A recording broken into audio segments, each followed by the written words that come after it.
जिस इंसान की वजह से आप परेशान हैं, दुखी हैं, डिप्रेशन में, आपका कहीं भी मन नहीं लग रहा, आप बर्बादी की कगार पर हैं, आपको क्या लगता है माधव उसे माफ़ करेंगे, माधव उसे बर्बाद करके छोड़ेंगे? राम राम जी सारों ने, कैसे हैं आप सब भाई? उम्मीद करते हो आप सब अपने घर में अच्छे होंगे। मैं भी अच्छी सुबह उठ गई थी, लेकिन राम का नाम आप सब देख सकते हैं। मैंने सबसे पहले उठने के बाद गीज़र ऑन करने के बाद ताज़ा पानी चला लिया। ताज़ा पानी चलाने के बाद सबसे पहले ली दवाई, और दवाई लेने के बाद फिर मैंने सबसे पहले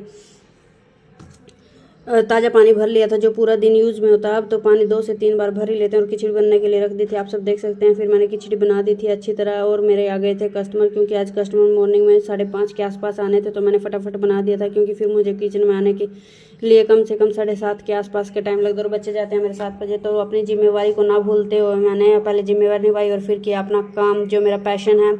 फिर मैं आ गई थी शॉप में और चाय वगैरह बना दी थी बच्चों के लिए। फिर मैं शॉप पे आ गई थी, और शॉप पे आने के बाद मैंने सबसे पहले किया तन्नू को तैयार। आप सब देख सकते हैं, उसके हेयर इतने अच्छे लग रहे थे ना, मुझे लग रहा था मुझे भी ऐसे करवाने चाहिए, और बहुत अच्छे लग रहे थे।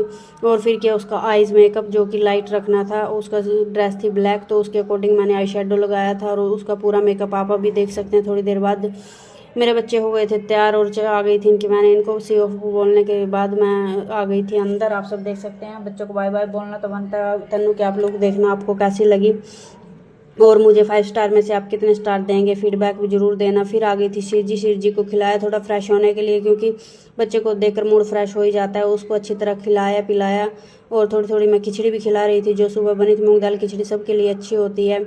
और फिर मैंने कर दिया था दूध गर्म, आप सब देख सकते हैं। फिर मैंने बनाई अपने लिए एक कप चाय, क्योंकि मैं इतना टायर्ड फील कर रही थी ना, सुबह ही उठते ही काम पर लगना, और फिर बंदा खड़ा भी रहे 1.5 से 2 घंटा, तो ऐसा ही लगता है ना, बहुत थक जाते हैं। और मेरे से तो अभी इतना बनता भी नहीं। आज मेरी रिपोर्ट भी आने वाली है, आई होप कि रिपोर्ट अच्छी ही आए, नॉर्मल आए। मैं तो यही सोच रही हूँ, टेंशन हो गई। तो फिर सुबह सुबह आ गई थी आंटी, कम से कम 1 से 1.5 घंटा बैठे रहे हैं।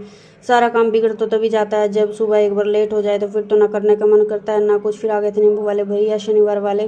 शनिवार बाबा की जय करने के बाद उन्होंने नींबू लगा दिया था, और मैंने उनको उनकी दान दक्षिणा दे दी थी। फिर मैं आ गई थी अंदर। अंदर आने के बाद मैंने सबसे पहले किया बर्तनों को क्लीन, क्योंकि सिंक ऊपर तक भरी हुई थी।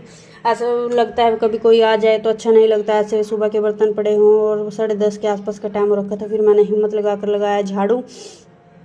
जब तक मैंने झाड़ू लगाया और पोछा लगाने ही लगी थी कि फ़ोन आ गया था। फ़ोन आया कि मामा जी आने वाले हैं, जो कि मेरे बड़े मामा जी हैं, और उनका नेचर भी बहुत अच्छा। वो फर्स्ट टाइम हमारे यहाँ आ रहे हैं, तो फिर उनकी भी खातिरदारी में कोई कमी नहीं रहनी चाहिए। तो मैंने फटाफट उनके लिए दूध में पत्ती लगाई। पहले मैंने उनको दी थी फ्रूटी, फिर उनको शुगर है, तो फिर उन्होंने फ्रूटी थोड़ी ही पी, बस वो भी मेरा मान रखने के लिए। फिर मैंने बना दिया था खाना, आप सब देख सकते हैं। फटाफट बनाया है, बस मेरे को तो ये था पता नहीं कैसा बना होगा। फर्स्ट टाइम वो आए हैं, उन्होंने कहा कि चपाती बना दो बस घी लगा के, मैं ज़्यादा कुछ नहीं खाऊंगा, क्योंकि उनको थी शुगर डायबिटीज़ होने के कारण। फिर भी मेरा मान रखने के लिए मैंने कहा 1 रोटी तो आपको खानी पड़ेगी। उन्होंने मेरी बहुत तारीफ़ भी की, और बर्तनों की मुझसे ज़्यादा की। उन्होंने कहा कि पीतल के बर्तन आजकल रखता कौन है। बहुत अच्छे लगे मुझे ये चीज़ देखने के बाद। ऊपर वो मेरी गार्डनिंग भी देख के आए। इस गार्डनिंग की बात खुश होकर फिर तब तक आ गए थे भैया गार्डनिंग वाले। फिर मैंने उनसे लिए और पौधे, आप सब देख सकते हैं। जब भैया की आवाज़ सुन लूँ तो वो अंदर अपने आप को रोक ही नहीं पाती। मैं फटाफट चली गई थी बाहर, और बाहर जाने के बाद मैंने 4-5 पौधे खरीदे, और फिर उनको लगाना भी था।